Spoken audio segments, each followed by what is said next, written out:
So let's start with what styrene is. It's one of the most common industrial chemicals. Millions of pounds are actually made each year, and it's used in things like fiberglass boats, for example. It's used as a solvent specifically when you're laying fiberglass out. It's also used in things like rubber. And as a gas, it is very difficult to contain. We've heard they're spraying it with water, and the rain did help, but it's not very water soluble. So it's likely there was exposure if people were around. So what everyone wants to know is the effect on humans, and the effect is both acute and chronic. So if you're exposed, you will have narcotic symptoms, which what does that mean, right? It's kind of like you're intoxicated from too much alcohol. That's the best comparison I can give you. It basically affects the central nervous system, but the effects are reversible. That's the good news. But it can also bind to your DNA. But there's more good news here. There's actually ways to monitor exposures to this chemical. Here's Glenn Talaska, who I spoke with, and he'll explain this a little bit better than I can. So as people absorb styrene, those who are exposed will have styrene in their urine for a period of time after the exposure. And if you know when the exposure was and when the sample was collected, you could backtrack to what the highest level might be.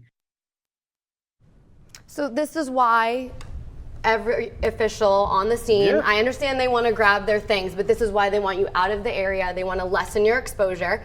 You can be tested for it, but you just don't want those chemicals in your system. Is it something your body releases on it to evacuate it from your system eventually so you're free of it? Yeah, so like I explained with the alcohol symptoms, it will go away, just like if you were intoxicated, you eventually even out, but too much of anything is bad for you, and it can bind to your DNA, so there can be chronic effects.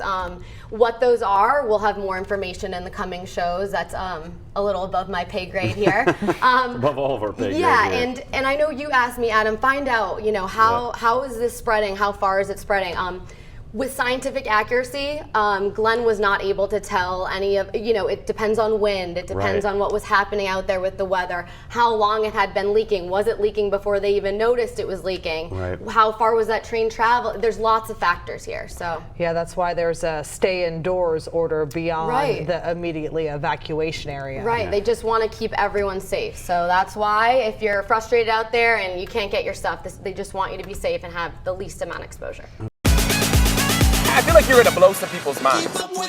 People are getting sticker shock when they head to the grocery store. Point blank, how can that be? I was so shocked something like this could fall through the cracks.